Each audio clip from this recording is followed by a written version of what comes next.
Babam o benim. Geceleri üzerimi örten, iyi geceler diyen, saçımı okşayan, kızım deyip bağrına basan adam. Babam.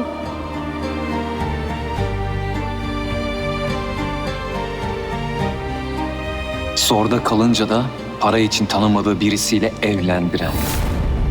Yine canımı yakmayı başardın. Tebrik ederim.